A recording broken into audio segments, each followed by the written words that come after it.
कहा गया है कि जब जब धरती पर अधर्म बढ़ा है, तब तब भगवान विष्णु ने जन्म लिया है और दुष्टों का संहार किया है। अब तक भगवान विष्णु के 9 अवतारों का अवतरण धरती पर हो चुका है। हिंदू पुराणों और धर्म ग्रंथों के अनुसार भगवान विष्णु का 10वां और आखिरी अवतार कल्कि के रूप में कलयुग में जन्म होगा। वही कलयुग में कल्कि अवतार की प्रतीक्षा में आज भी 7 महापुरुष यानी कि 7 चिरंजीवी हमारे इस धरती पर मौजूद है। हम आपको यह बताएंगे कि ये 7 चिरंजीवी कौन हैं और वो भगवान कल्कि से कब और कैसे मिलेंगे। हनुमान जी को माता सीता ने चिरंजीवी होने का वरदान दिया था।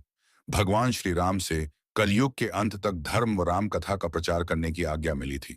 हनुमान जी के जीवित होने का प्रमाण आज भी कई जगह पर मिलते हैं। महाभारत के वन पर्व के अध्याय 151 के अनुसार एक बार भीम द्रौपदी के लिए पुष्प लेने गंधमादन पर्वत जा रहे थे। तब उनकी मुलाकात हनुमान जी से हुई थी। पहले तो भीम ने हनुमान जी को नहीं पहचाना। बाद में जब भीम ने एहसास किया कि यह तो हनुमान जी है, उसके बाद वो हनुमान जी के चरणों में गिर गए। कहा यह भी जाता है कि हर 41 साल में बजरंगबली श्रीलंका के मातंग कबीले में ब्रह्म ज्ञान देने आते हैं। कलयुग में जब पाप की सीमा बढ़ा दी जाएगी, तब फिर से बजरंगबली भगवान कल्कि के रूप में श्री राम जी के दर्शन करेंगे और तब श्री राम जी द्वारा दिए उन वचनों का कार्यकाल भी समाप्त हो जाएगा। भगवान परशुराम विष्णु जी के ही छठे अवतार हैं। चिरंजीवी होने के चलते भगवान परशुराम जी के भी प्रमाण महाभारत में दिखे थे। भगवान परशुराम भीष्म पितामह, कर्ण और द्रोणाचार्य के गुरु भी थे। पौराणिक कथाओं के अनुसार भगवान कल्कि के गुरु भी परशुराम ही होंगे। महाभारत काल में भी उनका निवास महेंद्रगिरी पर्वत पर ही था और आज इस कलयुग में भी वह इसी पर्वत पर तपस्या में लीन होकर भगवान कल्कि के प्रतीक्षा में हैं। राजा बलि श्री हरि भक्त प्रहलाद के वंशज थे। उन्होंने अपने बल से तीनों लोकों को जीत लिया था। इसके साथ ही उनको बहुत बड़ा दानवीर भी माना जाता है। पौराणिक कथाओं के अनुसार भगवान विष्णु ने राजा बलि के घमंड को तोड़ने के लिए वामन अवतार लिया था। एक बार भगवान विष्णु वामन अवतार में राजा बलि के यज्ञ में शामिल हुए। यज्ञ के दौरान ही सभी ब्राह्मण राजा बलि से अपने लिए कुछ न कुछ दान मांग रहे थे, जो राजा बलि उन्हें दे भी रहे थे। तब वामन देवता की बारी आई और उन्होंने राजा बलि से केवल 3 पग भूमि मांग ली। तब राजा बलि और उपस्थित ब्राह्मण हंस पड़े। राजा बलि ने कहा, आप अपने छोटे छोटे पैरों से कितनी जमीन नाप पाएंगे और कुछ मांग लो। लेकिन वामन देवता अपनी बात पर अधे रहे। तब राजा बलि के कहा, जहां आप चाहे 3 पग जमीन ले लो। तब वामन देवता ने अपना विराट रूप धारण कर लिया। उन्होंने एक पग में देवलोक और दूसरे पग में भूलोक और पाताल लोक नाप दिया।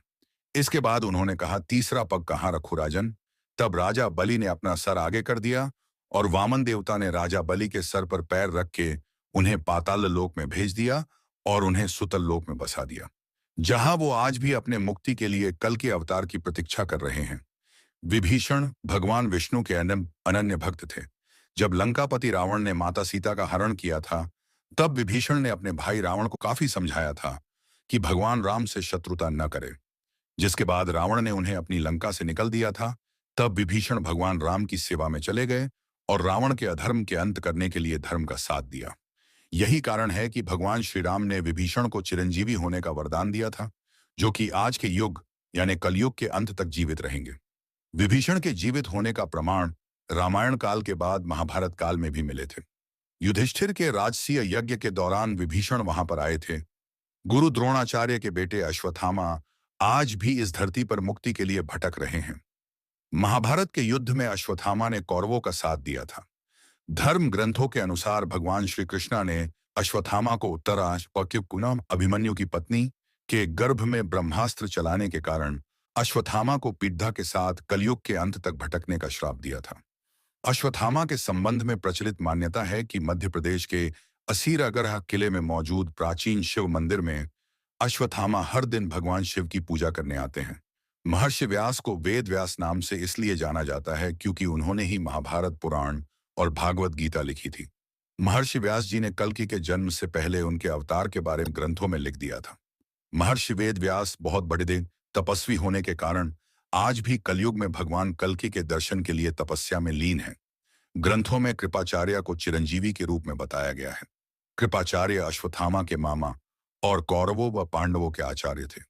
भागवत के मुताबिक कृपाचार्य की गणना सप्त ऋषियों में होती है।